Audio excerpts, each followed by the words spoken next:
خان صاحب اللہ ان کو جزائے خیر دے، پٹھان سے میرے راستے ملے جماعت میں، انہیں 2 نصیحتیں کی تھی. وہ آخری نصیحتیں میں آپ کو بھی کرتا ہوں، اس کے بعد دعا کرتے ہیں. 2 نصیحتیں اس نے مجھے کی.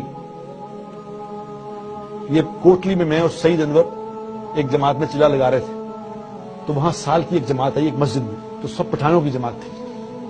تو ایک پٹھان بڑا خوبصورت، بڑا نورانی چہرہ اس کا، تو میں ایسے لیٹا ہوا تھا،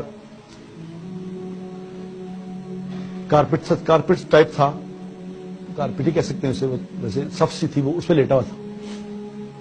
تو اس نے دیکھا کہ اور مجھے کچھ 2-3 لڑکے نا دبا رہے تھے.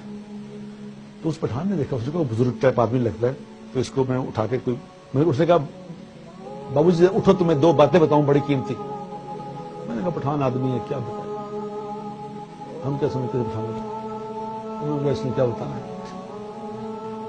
تو میں نے کہا یار لیٹے بتاؤ یار تم کیا بتانا ہے.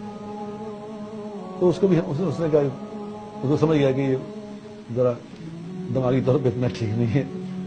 اس نے کہا کہ بابو صاحب ایک بات تو یہ ہے کہ کبھی تھوڑے سے مزے کے لیے گناہ نہ کرنا، تھوڑے سے مزے کے لیے گناہ نہ کرنا، کیونکہ مزہ ختم ہو جائے گا، گناہ باقی رہ جائے گا. میں نے جب اس کی یہ بات سنی میں اٹھ کے بیٹھ گیا ایک دم. میں نے کہا پھر بتاؤ کیا کہا. اس نے کہا میں نے کہا تھوڑے سے مزے کے لیے کبھی گناہ نہ کرنا، مزہ ختم ہو جائے گا، گناہ تمہارے ساتھ چلے گا، تمہارے ساتھ چلے گا. مزہ تو کتنی دیر، گناہ کا مزہ کتنی دیر چلے گا، وہ ختم ہو جائے گا.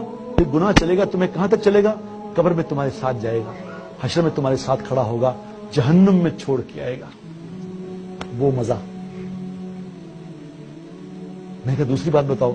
اس نے کہا بابو صاحب دوسری بات یہ ہے کہ کبھی تھوڑی سی مشقت کے خوف سے، کبھی تھوڑی سی مشقت کے خوف سے نیک عمل نہ چھوڑنا، کیونکہ مشقت ختم ہو جائے گی، عمل باقی رہ جائے گا، عمل تمہارے ساتھ چلے گا.